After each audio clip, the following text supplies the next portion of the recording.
Nos altos cerros erguido, ninho d'águias atrevido. Salve, país do bandido. Salve, pátria do jaguar. Verde serra onde os palmares, como indianos cocares, No azul dos colúmbios ares, desfraldam-se em mole arfar.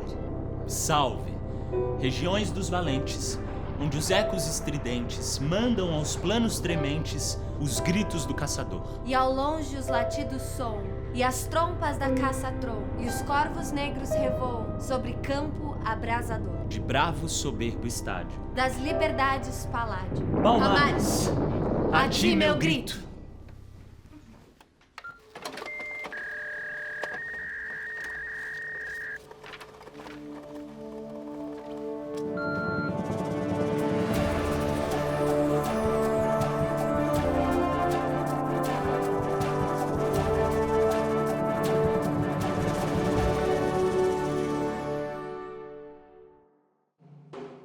Nascido em Palmares, porém capturado ainda bebê e vendido como escravo. Com 15 anos, foge de volta ao Quilombo. Grande estrategista militar, ele é o cara, batizado como católico sob a alcunha de Francisco. Guerreiro valoroso, 99% palmarino e aquele 1% é coroinha. O grande Zumbi. Storymanos e Storymanas, hoje o programa vai ser muito especial. A gente tá recebendo aqui o Zumbi dos Palmares. Chega aí, Zumbi. Muito prazer.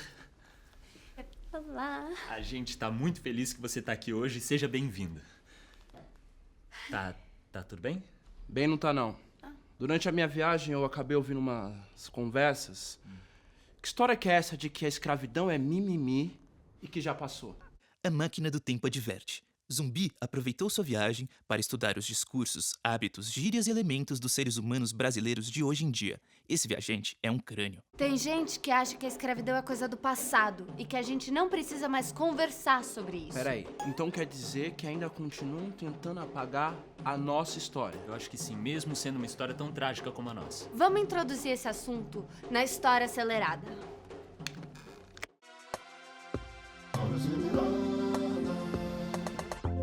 A coroa portuguesa queria garantir suas riquezas e também a posse da nova colônia, que estava ameaçada por toda sorte de europeu que queria um teco do paraíso. Para ocupar o território, que era gigante, a coroa portuguesa dividiu o Brasil em partes, as capitanias hereditárias.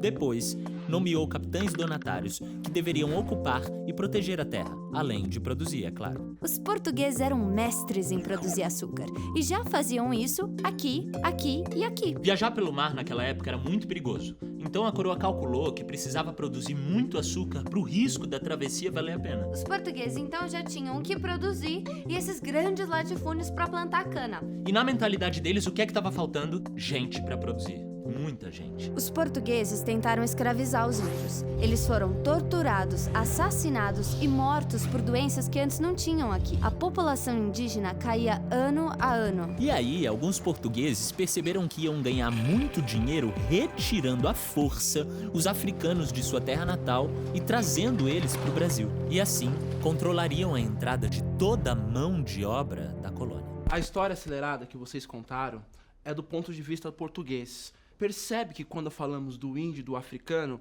sempre falamos do ponto de vista dos europeus?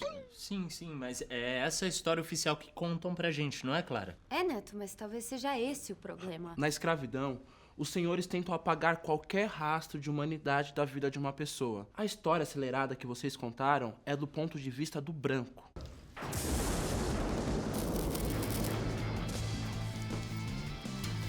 Tá na hora de rasgar a história oficial. Muito chata essa. Não, Flora, eu entendi, eu concordei, inclusive, mas não precisa rasgar meu livro, passa aqui. Foi mal. Se precisarem de mim pra destruir alguma coisa, é só chamar.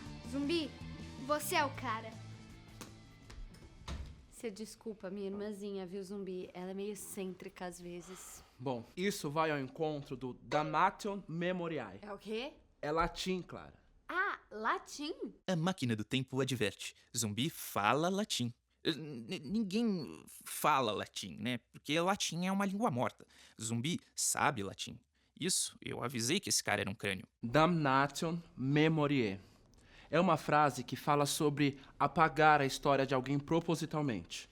Aí esse alguém desaparece da história. O esforço para apagar a história do povo negro, do povo africano escravizado aqui no Brasil é um dos pilares de sustentação da escravidão. Então quer dizer que a gente precisa abandonar as versões oficiais e recontar a mesma história através de outros protagonistas, é isso? Exatamente, Neto. Então se a gente conta a história de um povo inteiro que foi apagado, esse povo volta a existir.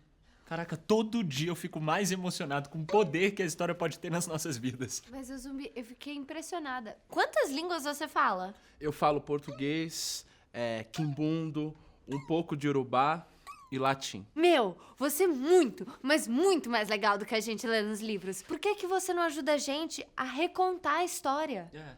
Eu? Aham. Você vai ser um professor incrível.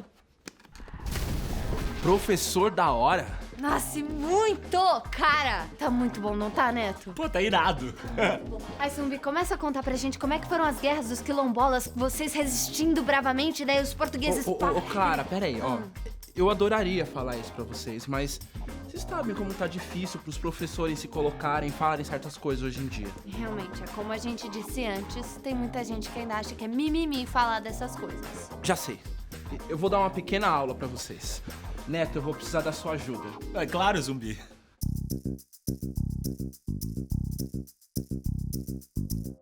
Caros historilunos, vocês já pensaram que a lógica mercantilista, a produção em larga escala, também foi aplicada em seres humanos? Ah, mas isso é mimimi. Mimimi, mano. É escravidão, parceiro. Os portugueses pensavam que não valeria a pena fazer uma travessia por poucos escravos. A mesma mentalidade pro açúcar, só que agora em seres humanos. Ou seja, lucro com os seres humanos, sacou? Dinheiro, bufunfa, grana. Eles lotavam o bojo dos navios com africanos acorrentados e faziam uma travessia de 40 dias. Muitos morriam no porão dos navios. Amassados durante meses, sem água, sem comida, sem banheiro, doentes, acorrentados. Isso, exatamente assim. Arrancados de suas famílias, de suas casas, de suas memórias. Muitos se recusavam a comer. Prefeririam a morte à escravidão. Esses eram alimentados à força. Tudo isso sustentado pelo racismo. Foi aí que começou esse negócio, racismo, sacou? Exatamente, né? Tudo isso sustentado pela ideia de que existem raças. E se existem raças superiores umas às outras. Esse mesmo discurso é que nunca permitiu que a história verdadeira dos negros fosse contada. E é esse o registro da história dos negros que normalmente é mostrado no país. A máquina do tempo adverte. A escravidão no Brasil durou 4 séculos. Fomos os últimos a abolir a escravidão e somos o país que mais recebeu africanos traficados. 6 milhões. Fora os que morreram na viagem. Isso mesmo, mais de 6 milhões. Acho que o Brasil não é tão pacífico, praia, coqueiro e caipirinha assim, não é? Agora se enganam aqueles que acham que os negros não resistiram. Nós lutamos e lutamos muito. E tinham várias formas de resistência, né? Várias formas. Eu vou dar alguns exemplos pra vocês. Sabotagem de engenho, desobediência, fuga, envenenamento dos senhores e a mais importante e ostensiva de todas, que foram os quilombos. Palmares, nossa pequena Angola, na Angola Janga. Desculpa, Clara. Eu fui tomado pela gerrenda. Lezeira? Não, por saudades. É que lá em Palmares, a gente podia existir como ser humano. A gente podia cultuar os nossos orixás, festejar. Podíamos lembrar de quem somos. Então vamos falar mais sobre isso. Vamos falar sobre Zumbi e Palmares, no quadro chamado 5 Fatos sobre Zumbi dos Palmares.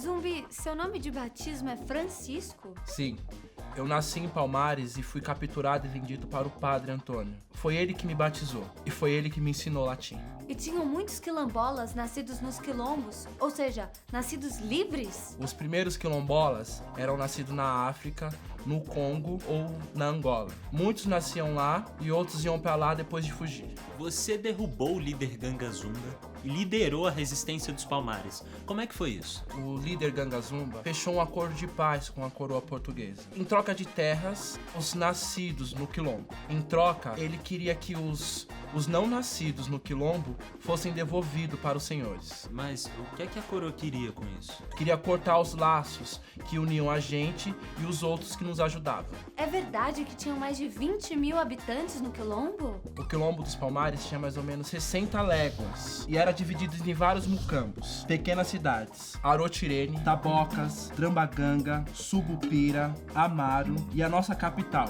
o Cerco do Macaco. E vocês seguiam as próprias leis? Lá a gente podia viver as nossas religiões, cultuar os nossos deuses, lutar como povo guerreiro, assim como na África.